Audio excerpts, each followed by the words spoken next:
Dear colleagues, it's big honor for me and pleasure to share our views on this today's topic, DFIs moving forward, trust and priorities. We are experiencing the second year of COVID-related challenges. A year ago, many of us thought that the viruses would finally be defeated by November this year, but it has not happened. New variants of the viruses are emerging and disease spread curves are going up in many countries, including my own country, Russia. We have found ourselves confronted by a new reality. The emergency measures taken by many public development banks last year to support health system and national economies, widely regarded as temporary a year ago, may become permanent. This will have a strong influence on our mandates and business strategies.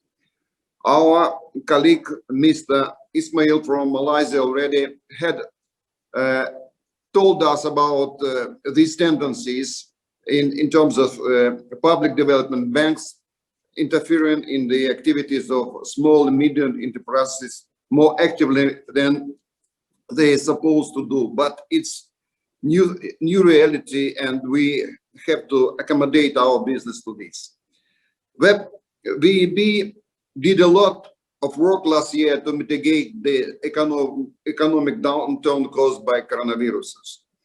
We provided guarantees to banks, which in their turn give loans and credits to small and medium enterprises. It was not standard job for us, but we had to accommodate our policies in this way. This saved tens of thousands of jobs. At the same time, our institution have not stopped financing any of industrial or infrastructure projects that ensure the long-term growth of Russian economy.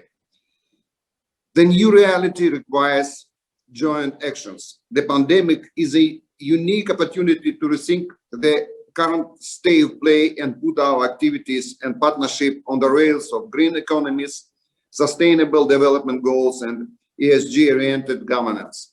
We're currently witnessing the renaissance of the role of public development banks or DFIs.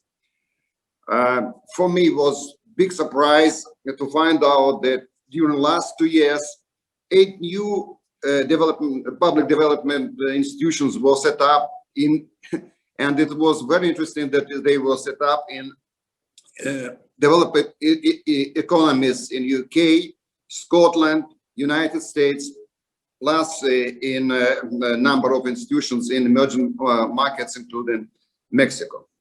The second summit with the title Finance and Government, which took place recently in Rome, is testament to a new voices of coalition of 130 development financial institutions. So we are a large family. The association, our association, should be seen as one of the pillar of this coalition. It can calibrate and unite the effort of its members aimed at climate change, sustainable development goals, and global governance. The voices of the association and its members should be heard by all important forums, including United States, G20, the financial communities, rating agencies, and others. And my strong wish that at some stage, the chair of our association has a seat during IPEC Ministers of Finance meetings. A week ago, the ministers of IPEC gathered and highlighted the trust and priorities we all aspire for, achieving strong, sustainable, balanced, and inclusive growth in the region. On the one hand, we should ensure the recovery is sustainable. On the other hand, we need to address the long-standing structural challenges to ensure green recovery, develop more important forms of financing, promote quality infrastructure investments, stimulate partnership with the private sector, and make bigger efforts to ensure that at some stage infrastructure investment would become the assets for institutional investors, which we accumulated trillions of money, and they need good assets, and we need their money for this kind of investments. As for EIB, we do everything to continue and will continue to do this year to strengthen the Russian economy, improving living standards of Russian families. The pandemic is a unique opportunity to rethink the current states of play, put our economies on the rails of sustainable development goals and ESG-oriented governance. The ESG principles, which have recently become central to many of us, have in fact been largely followed by the public development banks before, but in the context of current events have become particularly important. VEB is implementing its own transformation strategy to give a sharp focus on protecting the environment, improving the well-being of people and communities, introducing best practices in governance. According to International Development Finance Club methodology, green project already made up more than 1/3 of our portfolio, and we intend to increase their portion. We're active in financing electric transport and clean energy sources, as well as helping Russian manufacturers to switch to low carbon technology. The VEB has the government mandate to develop Russia's national taxonomy for green projects. Last month, the corresponding document was approved by the Russian government, and Russia became one of the few countries with their own national taxonomies. We have already started promoting our taxonomy domestically and will present it to the international community at the COP26 conference in November. This is 95% compliant with the leading international taxonomies, and we hope that it will be well received by businesses and expert communities.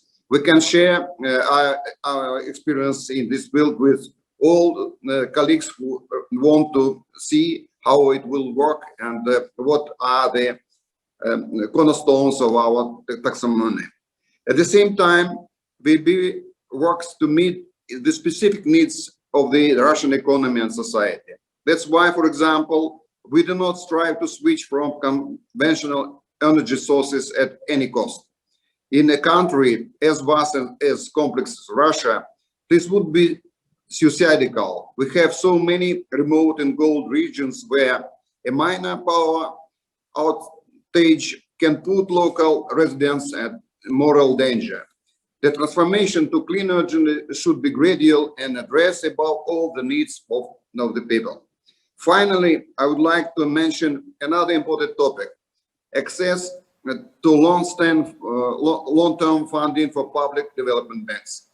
Decarbonization, energy transition, social infrastructure projects require huge investments. This issue have no respect for political boundaries. Some FDIs need extra support from multilateral development banks. Some would benefit from bilateral alliance. Some, like VEB, requires unobstructed access to international capital markets. We believe that all restrictions should be eased, at least in case of financial instruments and projects recognized as sustainable according to internationally agreed upon standards. We're open to discuss this, and we're ready to share to share our projects to outside experts for their investigations and conclusions.